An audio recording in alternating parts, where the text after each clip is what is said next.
Odile is a really challenging variation. She's challenging because of the acting involved. She's challenging because of the choreography. She's challenging because it's just a lot of dancing for one person to be Odette and Odile.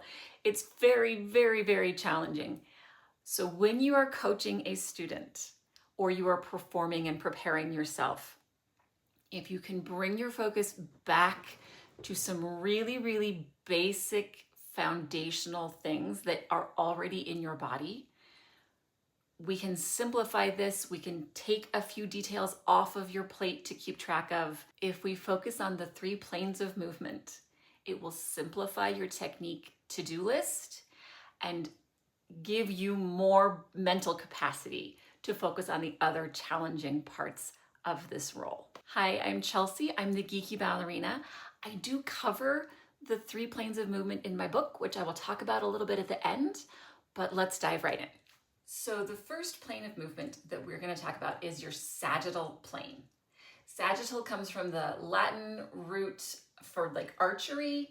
So imagine that someone like shot a bow and it just divided a person in half, right? So the sagittal plane is the movement that happens without crossing that line, right? So it's the forward and the backward. So your arabesque comes exactly to that sagittal line, just behind you. Or your fouettés turns are going to come to that sagittal line, but they do not cross it. That will help with your fouettés, that will help with those arabesques, especially if you're doing a version that has arabesque chug turns. Ditto if you're doing a Giselle, because oh my gosh, those are so hard, right? But if you are extremely clear on sagittal plane, those become much, much easier.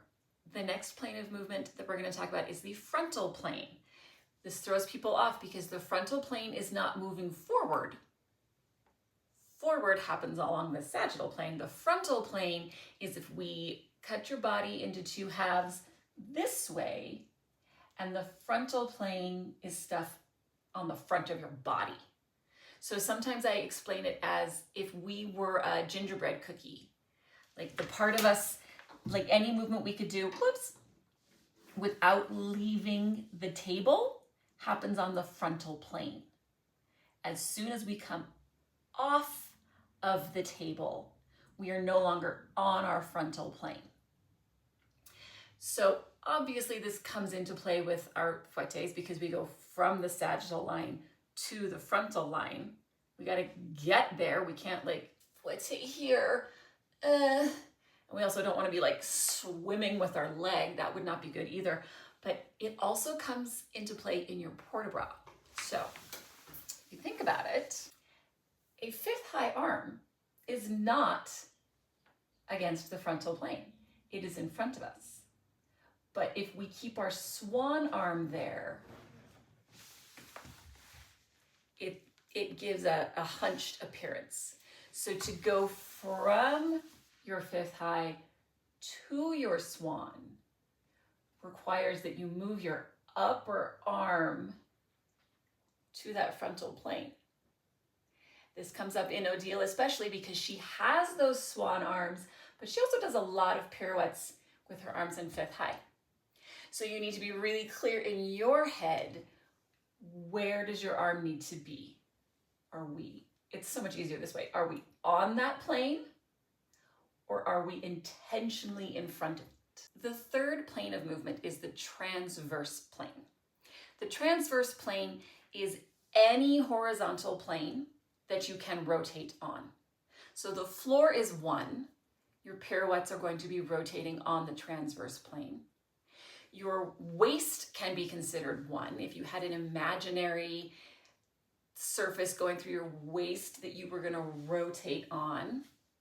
Your neck is a really important one because that's where your spotting happens, right? We need to keep our spotting level along that plane. If our spot comes off at any point, we're not going to be as successful with our spots. There are so many pirouettes in Swan Lake. We really need to be level on that transverse plane.